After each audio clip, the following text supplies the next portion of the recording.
Hey everybody, I'm Heretic Kingdoms, the producer for the upcoming RPG Shadows Heretic Kingdoms. You're watching the first part of Development Diary, and right now I would like to introduce you to Peter Nagy, head of Games Farm. Thanks Helge for the introduction. So now I would like to talk a little bit about our diaries, where we will provide some more information about Shadows development and its content and features. So, the Games Farm, our studio, is located in Slovakia, which is a really beautiful country in the heart of Europe. Our headquarters are in Kosice, which is the second largest city in Slovakia, and it's located in the eastern part of the country.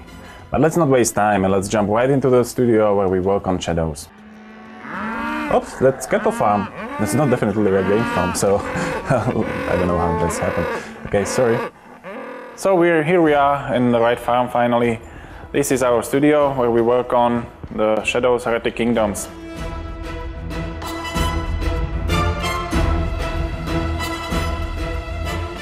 Shadows have origin back in 2004 when we have released our first game, Kult Heretic Kingdoms.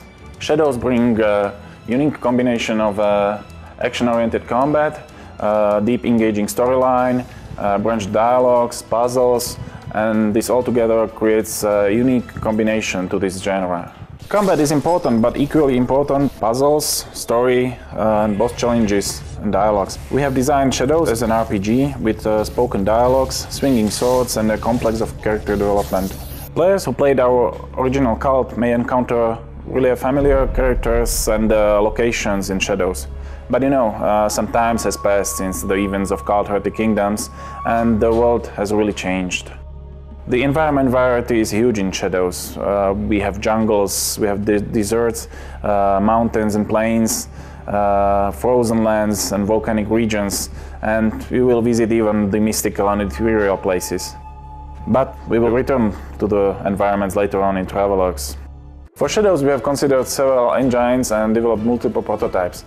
At the end we have decided to use Ogre 3D engine, which is an open source project and seems to suit very well for our needs. We had to adjust some parts of the engine to our needs, but at the end it will work pretty well, as you will see on yourself. We use different shading, we use off-screen particles, post-process shaders, and we developed also the entire toolsets which we are using for the development. But let's check the game itself and its main features with Peter, our lead level designer, who will introduce you one of the main features of the game, Shadow Realm. Hi, I'm very excited to show you something from our Shadow Realm right now. In Shadow Realm, you will encounter the spirits of long-dead people. You will talk to them, you will be able to help them, or even fight them.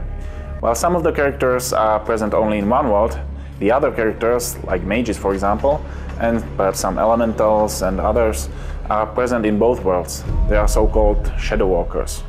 The main character, the Devourer, is a creature of the Shadow Realm that feeds on souls. Only those souls which are exposed to a very high dose of the Shadow's essence can be consumed, dominated and controlled. The Devourer can also materialize his souls into the mortal realm. That's how the Devourer can be present in both worlds. In Shadow Realm as himself, and in the mortal world in form of his souls. But each soul still keeps its own personality, and even in some situations these souls may prevail. This will allow you to experience the countless party variations and dialogues. But the party system is such a major feature that it really deserves a separate development diary.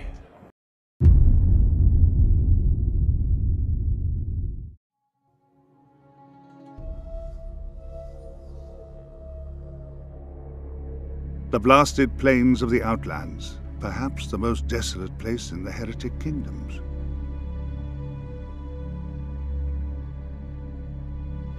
According to legend, this was once a great lake, but when the great rift was torn open, the water drained away, leaving only parched mud and sand. The desert stretches out as far as the eye can see, broken only by stone crags worn by centuries of sandstorms.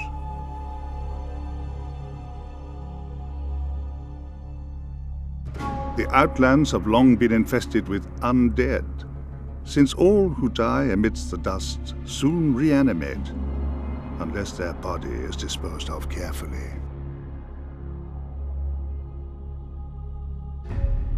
This attracts large numbers of slavers to the region, particularly those strange crocodilians known as Sebekan from the mysterious lands beyond the burning wall. From the Tholean plateau to the oasis at the foot of the jagged peaks, the Outlands are rife with perils that beset the unwary. Thank you very much, Peter, for showing us the first region of Shadow's Heretic Kingdoms. So, what can we expect from the upcoming Dev Diaries? Well, in the next diary we are going to meet Chris Bateman from International Hobo, who is writing the story for Shadows. We'll show you something more from the beginning of the game and give you also some information on the story. And at the end we are going to visit Taimuria, the land of the wolves. Thanks for watching.